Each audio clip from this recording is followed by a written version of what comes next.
Do you want to know what the best suburb in Columbus, Ohio is? Depending on what you're looking for, Columbus actually has quite a few great suburbs to choose from. In this video, I'm going to discuss the pros and cons of one Columbus suburb that just a few years ago was rated not just the best suburb in Columbus or even in the whole state of Ohio, and not even the entire Midwest, but the entire country. I'm going to take you around New Albany, Ohio, and show you the pros and cons of living in this Columbus, Ohio suburb.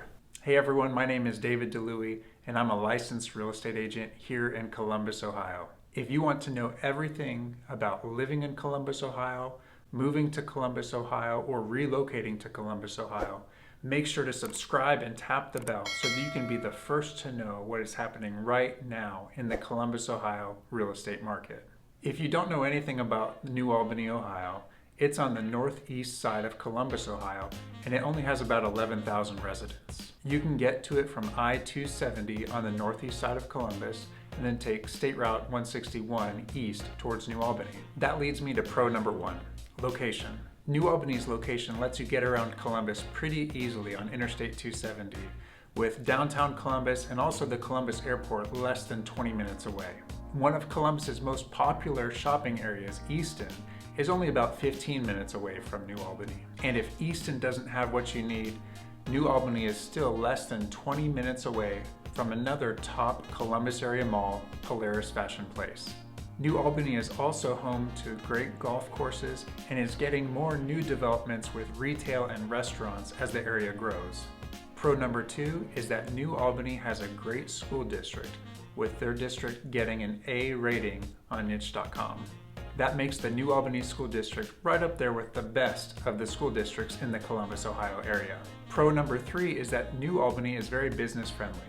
For being a small suburb, New Albany has lots of businesses in town, which provides plenty of employment opportunities nearby for residents.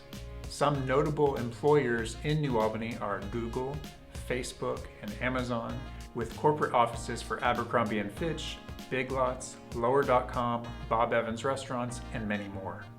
Pro number four is that New Albany is still growing. Intel recently announced that they are building 2 state-of-the-art semiconductor factories right here in New Albany.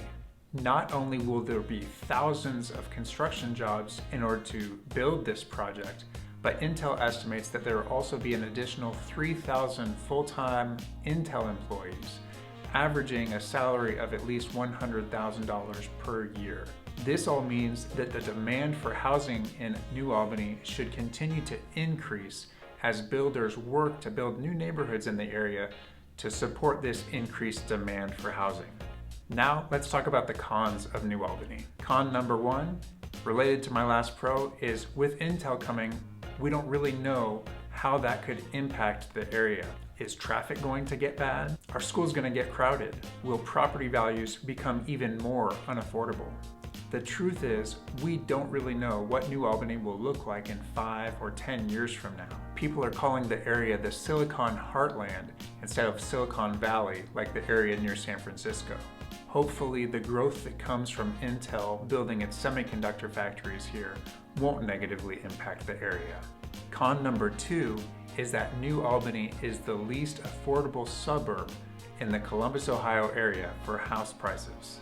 Homes in the New Albany School District are consistently among the top most expensive housing prices for any school district in the Columbus, Ohio area. For this year, the median sales price for homes in the New Albany School District was about $638,000, and the average sales price was actually about $828,000. And remember, this isn't just 1 month where the homes happen to sell for more. This is the average over the entire year. And both of those numbers are up over 20% compared to the year prior. However, if you are thinking about moving from Silicon Valley to the Silicon Heartland, you will get so much more home for your money than you would in California.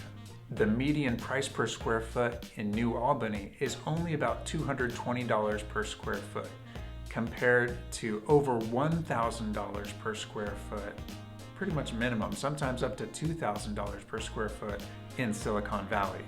Con number 3 is that New Albany has relatively high property taxes.